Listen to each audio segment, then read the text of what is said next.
commission a ship called the Charles to a man by the name of Captain Daniel Plowman. Now, the idea behind the Charles was that it was going to be commissioned to be a privateering vessel. Now, let me explain a little bit about privateers. Privateers are people who are commissioned actually by the government. They're similar to pirates, like myself, but they do the same duty as pirates, but they are commissioned government workers to attack enemy ships during battle. And unlike us pirates who fly the Jolly Roger and have no government ties, privateers oftentimes will fly the flag of the government they will work for. Now, Daniel Plowman had gotten together his crew in Marblehead and he set sail. Now, the plan was to have his privateering journey, but then his first lieutenant, a man by the name of John Quelch, wasn't happy with the arrangements. And John Quelch spoke loud enough that whether the crew wanted to or not, they would follow him in a mutiny against Captain Plowman. So they all got the crew together, mutinied against Plowman, and dumped him overboard. And that was the last anyone had ever heard from Daniel Plowman. That being said, old Quelch took over the vessel. And as well as flying the Jolly Roger, he at one point attacked a ship from Portugal and he stole the Portuguese flag.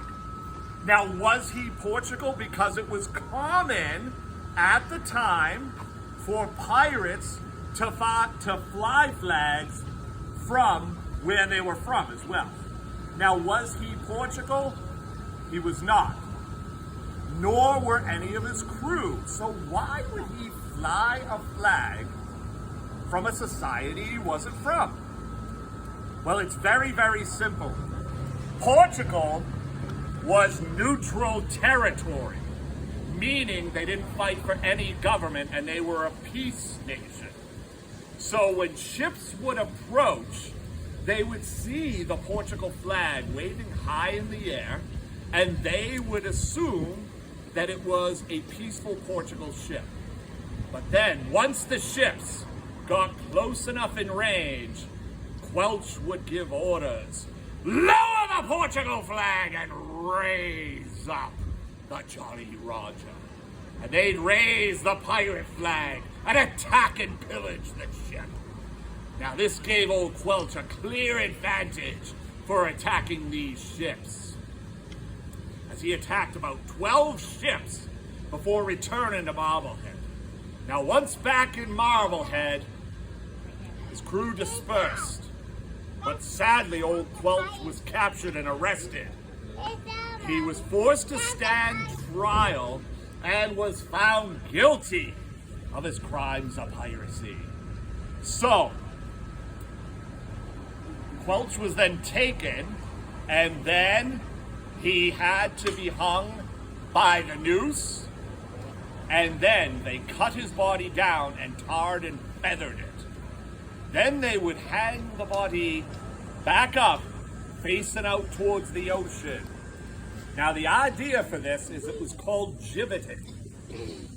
Now the idea of gibbeting a body was it would serve as a warning to other ships of what would happen if you even thought of turning to piracy. Not a very pleasant thought, but we keep our eyes out for gibbeted bodies when we're out there on the ocean. Well, with that